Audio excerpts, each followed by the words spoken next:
সুন্দর বেশারামের মতো মাথা ঝোকাচ্ছ? ওই দলিলের সাইন কি তুমি সুস্থ মস্তিষ্কে করেছো, নাকি কোনো চাপে পড়ে করেছো, নাকি কেউ তোমাকে হুমকি দিয়ে করে নিয়েছে? না না, সেরকম কিছু হয়নি। কথা বাড়তে বাড়তে কথা যতই বাড়ুক, আজ ওই দলিল আমার বোনের জীবনের মৃত্যুর প্রশ্ন হয়ে দাঁড়িয়েছে। সাইন করার আগে তুমি বলতে পারতে যে আমার ছেলের সাথে কথা না বলে আমি ওই দলিলে সাইন করব না, কিন্তু তা তুমি বলনি। আজ যখন তোমাদের কাছে আমি রানের রিস্তার কথা বলতে এসেছি, তখন তুমি ঝামেলা পাকিয়ে বসে আছো। এক বেলা ভাত খাবার সঙ্গতি যাদের নেই, তাদের সাথে বিয়ে দেবার অঙ্গীকার করে দলিলে সাইন করে ফেলেছো। ওই দলিলে সাইন করার আগে তুমি তোমার হাত জ্বালিয়ে ফেললে না কেন? কেন? চুপ, একদম চুপ। আমার স্বামীকে কথা শোনার অধিকার যদি কারো থাকে, আমার আছে। আমি যেখানে চুপ করে আছি, তোকে এত কথা বলতে কে বলেছে? বাইরে পুরো গ্রাম তোর বাবার শত্রু হয়ে দাঁড়িয়ে আছে। তোর বাবা যদি ভুল করে থাকে, তাহলে তো শোধরানোর দায়িত্ব তোর। তুই যা, ওদের সাথে কথা বল।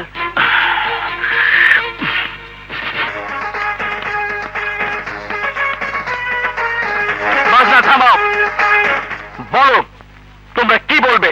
কেন, আপনার পিতা আপনাকে কিছু বলেনি? হ্যাঁ বলেছে। তাতে কি? তাতে কি মানে? বিয়ের কনেকে ডাকুন, বিয়ের মালা, কাজী, বিয়ের গহনা সব রেডি, শুধু কনে ছাড়া। আর যদি আমি বিয়েতে রাজি না হই, তাহলে? তাহলে আমরা জোর করে বউ নিয়ে যাবো। এই হারামজাদা, চুপ!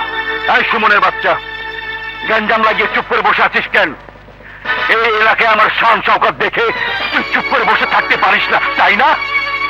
আমার ড্যাশকে ধোকা দিয়ে উল্টা পাল্টা কথা লিখে তাকে ব্ল্যাকমেইল করছিস। বল, কত টাকা চাই তোর? সে টাকা আমি তোকে দিয়ে দিচ্ছি, তুই এখান থেকে চলে যা। আহা, আস্তে আস্তে। তোমার টাকা পয়সা আমার কাছে আমার পায়ের ধুলার সমান, কোনো দাম নেই। টাকা দিয়ে তুমি আমাকে কিনতে পারবে না ছোট মিয়া, কিন্তু হ্যাঁ, তোমার বোন দিয়ে দিয়ে আমাকে বোন জামাই ঠিকই বানাতে পারবে। মনে হচ্ছে তোমরা এখানে দাঙ্গা ফ্যাসাদ করতে এসেছো। ঠিক আছে, দাঁড়িয়ে থাকো, আমি এক্ষুনি পুলিশকে খবর দিচ্ছি। ওই যে, আরে খামোখা কেন পুলিশ পুলিশ বলে চিল্লাচ্ছ? পুলিশ কি তোমাদের হুকুমের গোলাম? হ্যাঁ, আরে পুলিশ চলে আইনে, আর আইনের পাতা আমাদের কাছে। যদি শখ হয় তো পুলিশকে ফোন করো। পুলিশ ওই দলিল দেখলে পুলিশের পাহারা আর হেফাজতে আমার আর তোমার বোনের বিয়ে দেবে। কি বলো ভাইরা? ভেজাল টাজাল করো না। ভেজাল করলে এই জনতা এমন ধরাই দেবে যে ক্যারাম বোর্ডের গুটির মতো পিস পিস করে ফেলবে। আমাকে তোমরা তোমাদের হাতের ভয় দেখাচ্ছ। আমি যখন এই হাতে পিস্তল তুলে নেব, তখন তোমাদের সব হাত এমনিতেই গুটিয়ে যাবে। এক এক করে সবাইকে শেষ করে দেব। আরে রাখো সমন্বী সাহেব, রাখো। ফাঁকা আওয়াজ দিয়ে আজ আমাদের থামাতে পারবে না। সত্যিকার পুরুষ যখন মাথায় কাফন বেঁধে কোনো কাজে নামে, তখন বন্দুকের গুলিও তার দিকে না এসে উল্টো দিকে যায়। ঠিক আছে, তোদের বুকে কত বড় সাহস, আমি পুলিশ এলে বোঝাবো। পুলিশের ডান্ডার তোদের পিঠে ছাল তুলে নেবে। আরে যা যা, তোর কোন বাপকে ডাকবি ডাক। বাহ বাহ, এখন তো তুমি পাইচারি করবেই। আর বাইরে গ্রামের লোক আমাদের কল্লা কেটে সভা মিছিল বের করার জন্য দাঁড়িয়ে আছে। জানি তুমি আমাদের বাঁচার কোনো রাস্তায় রাখোনি। ওই হারামের কাছে বোনকে বিয়ে দিবার চাইতে তুমি যদি আমার বোনকে কুয়ায় ফেলে দিতে বা নিজের হাতে খুন করতে, তাহলে ওর কুলখানি করে 40টা করে সব ভুলে যেতাম। চুপ করে আছো কেন? কোন একটা উপায় বের করো, নইলে কুকুরগুলো বাড়ির ভেতরে ঢুকে যাবে। বলো কি করব, বলো আমি কি করব?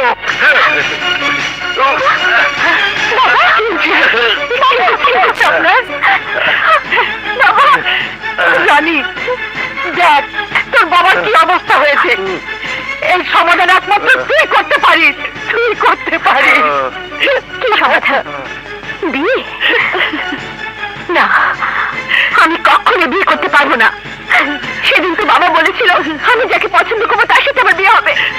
তাহলে আজকে আমার উপরে বিয়ে চাপিয়ে দেওয়া হচ্ছে। বলো বলো। শোন, তোর সামনে এখন দুটো রাস্তা আছে। এক, হয় তুই সুমনকে বিয়ে করবি, না হয় তুই আমার পণ্যের বিধবার কাপড় দেখবি। বল, তুই সুমনকে বিয়ে করবি না আমার পণ্যের বিধবার কাপড় দেখবি? বল বল, তুই কি করবি? বল। বল রানী, বল।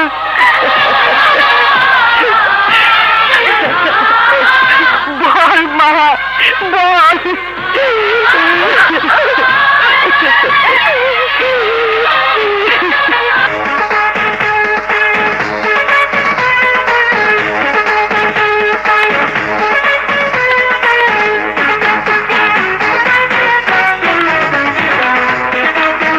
আরে থামো থামো, কন্যা এসে গেছে।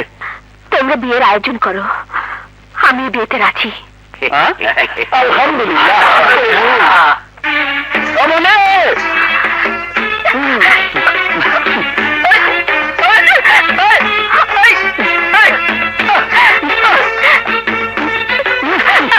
আরে মানে এদিকে এদিকে, আরে আমার বউরে বড় ঘর।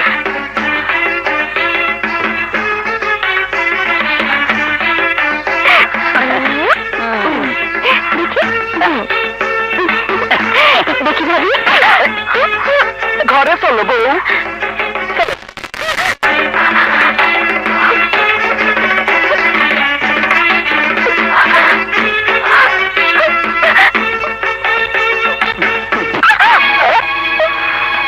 মাথা নিচু করে চলতে শেখো রানী।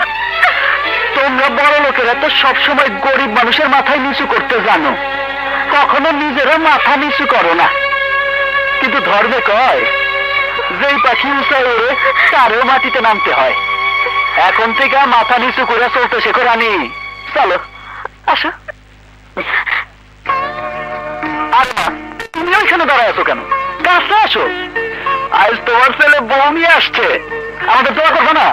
বাবা, আরে তুমি ওখানে দাঁড়িয়েছো কেন? কাছে আসো, আমার মারে সালাম করো।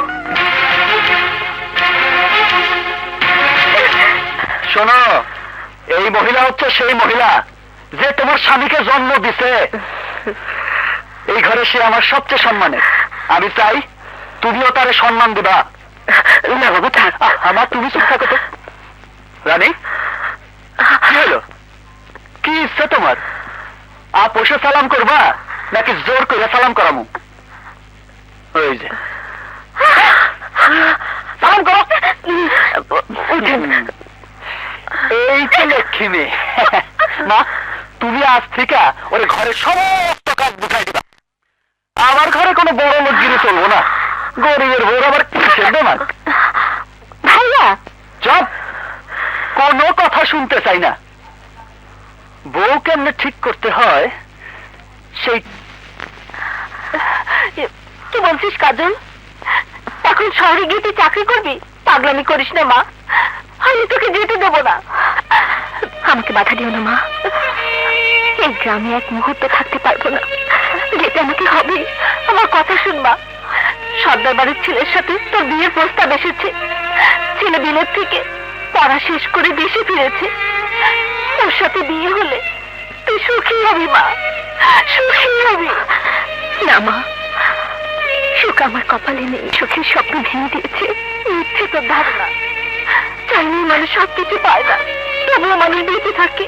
ওকেও বেঁচে থাকতে হবে মা। হ্যাঁ মা, তাই তো আমি এখান থেকে অনেক দূরে চলে যাচ্ছি, যেখানে সুমনের ছায়া আমার মনের মধ্যে পড়বে না। হাসি মা, খাবে।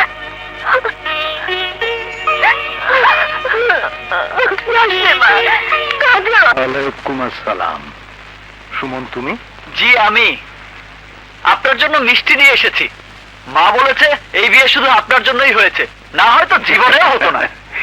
ইস, খালি এই গ্রামের সব মা যদি তোমার মায়ের মতো বুঝদার হতো, তাহলে গ্রামের চেহারাটাই পাল্টে যেত। আমার মা বুঝদার না, একটু ভোলাবেলা সাদামাটা টাইপের মানুষ। সে আপনাকে চিনতে পারেনি মতলব মামা, চিনতে পেরেছি আমি। আপনি যে পাতে খান সেই পাতে ফুটা করে দেন, আর তাই আপনার জন্য আমি স্পেশাল মিষ্টি অর্ডার দিয়ে নিয়ে এসেছি। তুমি এনেছো আমার জন্য? খুলে দেখুন। আরে দেখুন দেখুন।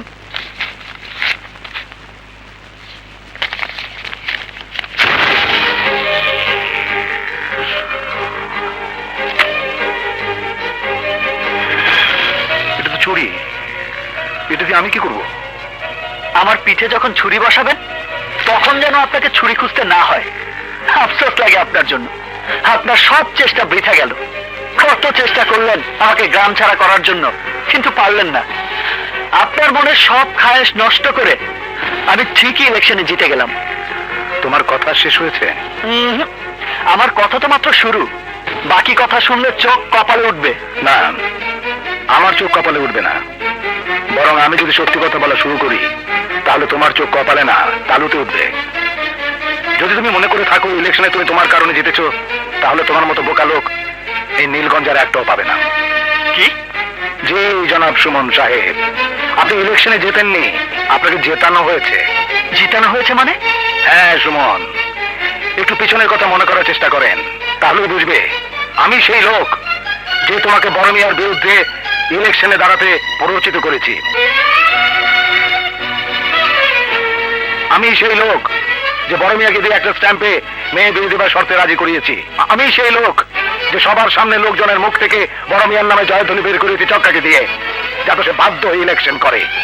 এবং আমি সেই লোক যে ইলেকশনের আগে পুরো গ্রাম ঘুরে ঘুরে সবাইকে বুঝিয়েছি যে বড় মিয়াকে নয়, ভোট দিতে হবে তোমাকে। আর তাই তুমি ইলেকশনে জিতেছ। এসব আপনি করেছেন? হ্যাঁ, আমি করেছি। কিন্তু কেন? কেন?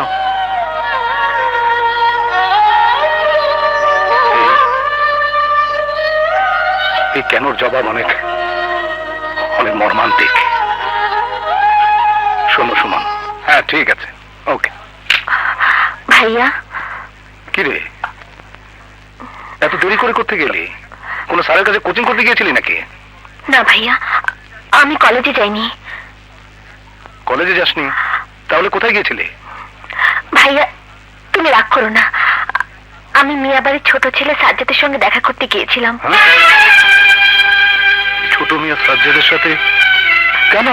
ভাইয়া, আমরা দুজনে একে অপরকে ভালোবাসি। সে তোমাকে বড় মিয়ার কাছে আমাদের বিয়ের প্রস্তাব নিয়ে যেতে বলেছে। তুই কি বলছিস নীলা? এ কি করে সম্ভব? মানলাম আমাদের বাড়ি মিয়া বাড়ি, কিন্তু কোথায় মিয়া বাড়ি আর কোথায় আমরা? ওরা কত বড় লোক আর আমরা কত গরিব। ভাইয়া, প্রেমের প্রস্তাব আগে ওদের বাড়ি থেকেই এসেছে। ও আমাকে বলেছে পৃথিবীর সবকিছু ধ্বংস হয়ে গেল ও আমারই থাকবে, বিয়ে করতে হলে ও আমাকে বিয়ে করবে।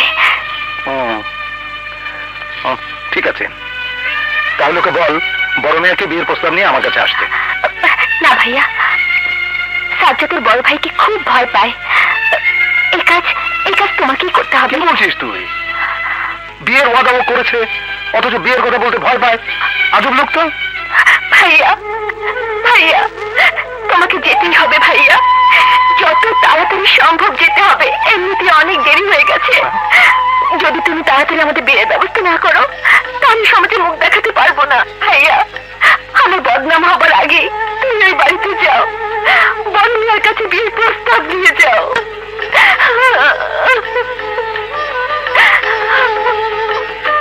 কাঁদিস না।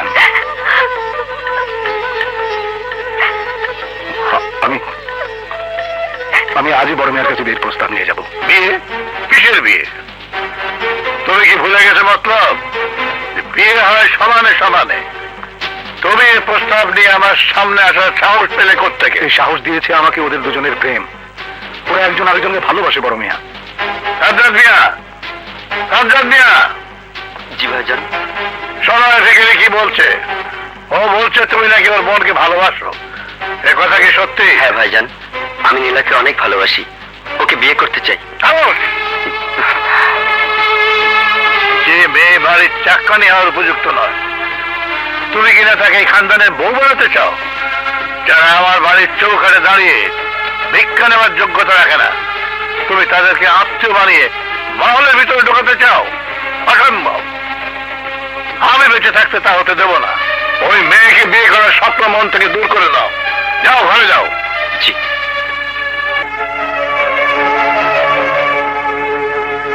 তুমি এখনো দাঁড়িয়ে আছো কেন?